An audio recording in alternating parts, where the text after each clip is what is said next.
इस सीज़न की छठी अलामत और नाक की तीसरी अलामत, नाक से खून, जो एक बहुत ही इंपॉर्टेंट अलामत है, उसको आज डिस्कस करने जा रहे हैं। मेरा नाम डॉक्टर मोहम्मद अली रज़ा है, मैं माहिर अमराज़ कान नक गला हूँ।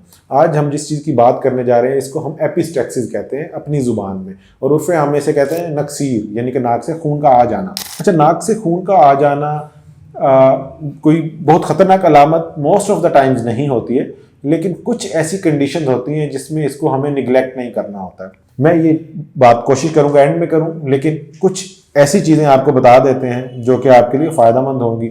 मोस्ट ऑफ द टाइम जो नाक में से खून आता है वो नाक की खुश्की की वजह से या कि नाक के साथ छेड़खानी करने की वजह से आता है। बच्चे यूजुअली नाक में कोई ना कोई चीज़ मारते रहते हैं या नाक को उंगली करते रहते हैं, तो उसकी वजह से भी नाक से खून आ जाता है। और अगर नाक में ड्राइनेस है या खुश्की है, या कि कोई बंदा बहुत ज़्यादा जो है एक्सपोज्ड है ऐसे एनवायरनमेंट से जहाँ पे ड्राइनेस है, या कि बाइक का इस्तेमाल उसका बहुत ज़्यादा, वो मास्क यूज़ नहीं करता, या कि बाइक से उतरने के बाद वो नाक को क्लीन नहीं करता, तो उसके नाक से खून आ सकता है। ये तो है सादा सी अलामत। बात कर इन्फेक्शन की वजह से, एलर्जी की वजह से, या कि वायरल इलनेस की वजह से भी नाक से और हलक से खून आ जाता है।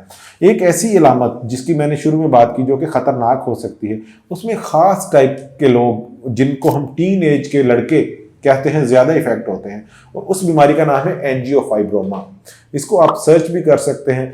इसमें यूजली टीन एज के बच्चे, 13 से 19 साल के बच्चे एक ही साइड से नाक में से खून आने की कंप्लेंट करते हैं, और इसमें बड़ा मैसिव यानी कि शदीद नाक से खून आता है। इस अलामत को कभी भी निगलेक्ट नहीं करना चाहिए। अगर कोई बच्चा जो कि अपनी टीन एज में है, उसमें हार्मोनल चेंजेस आ रही होती हैं, बाज़ औक़ात उसकी नाक के पिछले हिस्से में खून की शरियानों का एक गुच्छा बन जाता है, जिसको हम एंजियोफाइब्रोमा कहते हैं, और वक्त के साथ वो बढ़ता रहता है। और इसकी जो टिपिकल अलामत है उसमें एक साइड से खून का आना है, और ये मैसिव होता है, यानी कि पेशेंट बताता है कि फुआरों की शक्ल में खून आता है। और ये टीनेज यानी कि जवान लड़कपन के लड़कों में ज़्यादा होती है। और तीसरी इसकी अलामत होती है कि ये उस साइड में नेज़ल ऑब्स्ट्रक्शन, नाक को बंद भी किया होता है, और हम इसमें यूजुअली एक सीटी स्कैन करवा के इसको कंफर्म करते हैं। और अगर खुदा न खास्ता ये वाकई एंजियोफाइब्रोमा हो जाए तो हम फिर इसको ऑपरेट करके इसका इलाज करते हैं। यही एक ऐसी अलामत है जो कि बहुत ज़्यादा ख़तरनाक हो सकती है यंग एडोलेसेंट लड़कों में। बाकी जो है अलामात वो रिलेटिवली कम ख़तरनाक होती हैं। क्योंकि हमने लड़कों की बात की, मैं उम्र के आखिरी हिस्से में मौजूद बुजुर्गान की बात भी करना चाहूँगा। नाक से खून ब्लड प्रेशर में ज़्यादती की वजह से बूढ़ों में नाक के पिछले हिस्से में मौजूद एक प्लेक्सिस यानी कि खून की शरियानों में जो नेटवर्क है उसमें से भी आ सकता है।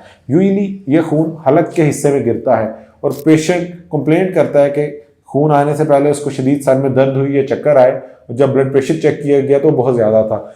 ऐसे मरीज़ों में हम रिकमेंड करते हैं कि वो अपने ब्लड प्रेशर, खून के जो बहाव के लिए बेहतर करने के लिए मेडिसिन जो कि उनके डॉक्टर इस्तेमाल करवा रहे हैं उसका बाकायदगी से इस्तेमाल करें, और अपने ब्लड प्रेशर को कंट्रोल रखें। अगर वो अपने ब्लड प्रेशर को कंट्रोल रखेंगे तो उसमें नाक से खून नहीं आएगा। और हम इसमें सिर्फ नाक के खून को रोक सकते हैं मैकेनिकली पैक करके या कि किसी और तरीकाकार से। लेकिन अगर वो ऐसे बुजुर्गान अपना ब्लड प्रेशर कंट्रोल नहीं करते हैं तो उनके नाक से खून बार बार आता रहेगा। इसी दौरान एक और अलामत का भी जिक्र, एक और वजह का भी जिक्र कर देता हूँ नाक से खून आने की, जो कि एक्सीडेंट या कि ट्रॉमा के साथ रिलेटेड है। बाद का लोग लड़ पड़ते हैं, उनके नाक से भी खून आ जाता है, उसमें यूजुअली नाक की हड्डी भी फ्रैक्चर की होती है, या कि एक्सीडेंट्स होते हैं उसके साथ भी नाक से खून आ सकता है। ठीक है जी। इसके अलावा भी नाक की बड़ी एक बीमारियां ऐसी हैं, कुछ खास किस्म की नाक की गिल्टी रसोलियाँ, ट्यूमर्स हैं, मैं उनकी डिटेल्स में अभी नहीं जा रहा हूँ। तो नाक में से जो खून परसिस्टेंटली आ रहा है, बार बार आ रहा है, उसको निगलेक्ट मत करें। आप हमारी अपॉइंटमेंट दिए गए नंबर से बुक कर सकते हैं। आपकी दुआओं का तलबगार हूँ। शुक्रिया।